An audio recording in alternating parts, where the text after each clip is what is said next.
आशा अपने सास ससुर के साथ बिल्कुल भी अच्छा बर्ताव नहीं करती थी।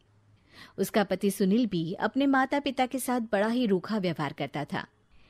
अब उनके बेटे की शादी मेघा से हो गई है और हवा का रुख बदल रहा है। मेघा, चलो आओ, रसोई में आकर मेरे साथ रात का खाना बनाने में मेरी मदद करो। मम्मी जी, मैं अभी सीरियल देख रही हूँ। अभी तो शाम होने में भी टाइम है, मैं थोड़ी देर में आती हूँ। बहू, तुम्हें सुनाई नहीं दिया मैंने क्या कहा? मम्मी जी, शायद आपको सुनाई नहीं दिया जो मैंने कहा। आशा रसोई में जाकर सारा खाना खुद बनाती है और मेघा अपनी दादी सास ससुर के साथ बैठकर बातें कर रही होती है। आशा को बहुत गुस्सा आता है। आशा मेघा के पास जाती है और उसे बुरा भला कहने लगती है। कैसी बहू हो तुम? सास खाना बना रही है और तुम यहाँ गप्पे मार रही हो।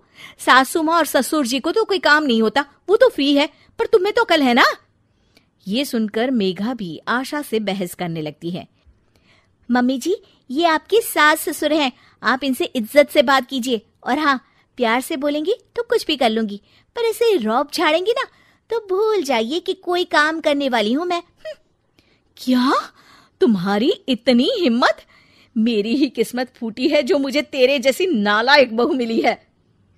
नहीं मम्मी जी, आपसे ज्यादा खराब किस्मत तो दादी सास की है, जिन्हें आप जैसी बहू मिली। आशा ये सुनकर तिल मिला उठती है। क्या कहा तुमने? आशा मेघा का हाथ पकड़ती है और कमरे से बाहर ले जा रही होती है। तभी वहां रोहित आ जाता है और मेघा उसे देखकर रोने का नाटक करने लगती है। देखिए, देखिए आपकी माँ मुझ पर कैसा अत्याचार कर रही है। मैंने इनसे कहा कि सासू माँ, मैं खाना बना देती हूँ, बस थोड़ा टाइम लगेगा, तो मेरा हाथ पकड़कर कैसे मुझे घसीट कर लेकर जा रही है। अरे बेटा, ये झूठ बोल रही है। बस करो माँ, मेघा कभी झूठ नहीं बोलती और मैंने अपनी आंखों से देखा है कि कैसे आप उसका हाथ पकड़कर उस पर अत्याचार कर रही हो। अरे बेटा, मैं तुम्हारी माँ हूं, तुम्हें मुझ पर विश्वास नहीं है?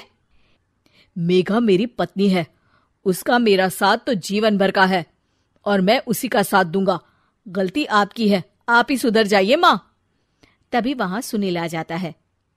ये किस तरह से बात कर रहा है तू अपनी माँ से? पापा, आप तो रहने ही दीजिए। दादा दादी से आप किस तरह से बात करते हो देखा है मैंने। चलो मेघा। रोहित और मेघा वहां से चले जाते हैं। इस डायन ने तो मेरे बेटे पर कुछ जादू कर दिया है, देखो कैसे अपने माँ बाप से बात कर रहा है। एक दिन रोहित सुनील के पास आता है और कहता है, पापा, पिछले महीने आपने जो ये अपने कमरे के लिए नया एसी लिया, मुझे बताया क्यों नहीं? अरे इसमें तुझे क्या बताना? आपको बताना चाहिए पापा, अब मेरी शादी हो चुकी है, खर्चे बहुत हैं, आप तो रिटायर हो गए, मेरी कमाई पर घर चलता है, तो हिसाब तो रखना पड़ेगा ना। और वैसे भी आप लोगों को एसी की क्या जरूरत थी, पंखा ही काफी था आप लोगों के लिए। आशा को याद आता है कि कैसे उसने अपने सास ससुर के साथ बुरा बर्ताव किया था। ये सब हमारे ही कर्मों का नतीजा है। हमने सासू माँ और ससुर जी के साथ कितना बुरा बर्ताव किया, इसीलिए हमारे बहू बेटे भी हमारे साथ ऐसा कर रहे हैं। तुम सही कह रही हो आशा, हमने माँ और पिताजी के साथ बहुत गलत किया। रोहित उनकी बातें सुन लेता है और खुश हो जाता है। मेघा, मम्मी पापा को अपनी गलती का एहसास हो गया है। ये तो बहुत अच्छी बात है, मतलब अब हमें ये नाटक खत्म कर देना चाहिए। नहीं, बस एक आखिरी बार नाटक और करना होगा, ताकि ये दोनों दादा और दादी जी से अपने किए की माफी मांग ले।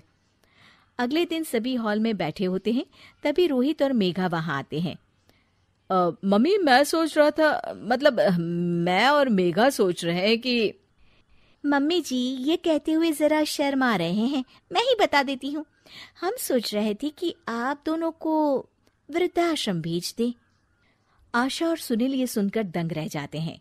तभी उनकी दादी सास बोलती है, ये कैसी बातें कर रहा है रोहित अपने माँ बाप से?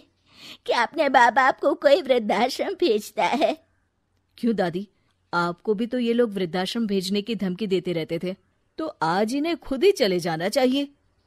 ये सुनकर सुनील और आशा शर्मिंदा हो जाते हैं। तू सही कह रहा है बेटा, हमने अपने माँ बाप का ख्याल नहीं रखा। हाँ, हमें कोई हक नहीं है यहाँ रहने का, चले जाते हैं हम। हमें माफ कर दीजिएगा सासू माँ और ससुर जी, हमने आप लोगों के साथ बहुत गलत व्यवहार किया। हाँ माँ जी, पिताजी, हमें माफ कर दीजिएगा। ये देखकर रोहित और मेघा खुश हो जाते हैं। आप लोग कहीं नहीं जाएंगे। आप लोगों को वृद्धाश्रम भेजने का मैं सोच भी नहीं सकता। ये तो मैं और मेघा नाटक कर रहे थे ताकि आप लोगों को अपनी गलती का एहसास हो। आशा और सुनील को अपनी गलती का एहसास होता है और वो सब एक खुशहाल परिवार की तरह रहने लगते हैं।